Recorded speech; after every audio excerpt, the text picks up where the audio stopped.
Hello everyone. आणि तुम्ही म्हणत असाल हे अंधार कसा झाला. ॲक्च्युली लाईट गेली आहे आणि आम्ही जेवायसाठी बाहेर चाललेले आहे. इथे मी गाडी चालवते आहे, दादा पाठीमागे बसला आहे आणि आता आपण चाललेलो आहे एका मस्त ठिकाणी. हे आहे मेगापॉलिस सर्कल, तिकडे चाललेलो आहे आपण आता.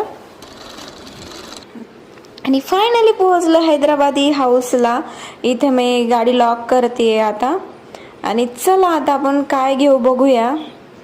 आणि खूप छान ॲम्बियन्स आहे इथला, खूप छान वाटते. आणि वेट करते आहे मी काय घ्यावं म्हणून. आणि फायनली मेन्यू कार्ड आले, आपण ऑर्डर पण दिलेली आहे, आपली ऑर्डर आपल्याला मिळाली आहे. आणि खूप छान आहे बिर्याणी, काजू बिर्याणी मागवली. बिल पण आलेलं आहे लवकरच. आणि हात धुण्यासाठी ते खूप छान पद्धत आहे, थोडंसं कोमट पाणी त्यात लिंबू टाकून देतात. आणि याने काय होतं ॲक्च्युली वास पण नाही राहत आपल्या हाताला आणि तेलकटपणा सगळं निघून जातं. थँक्यू.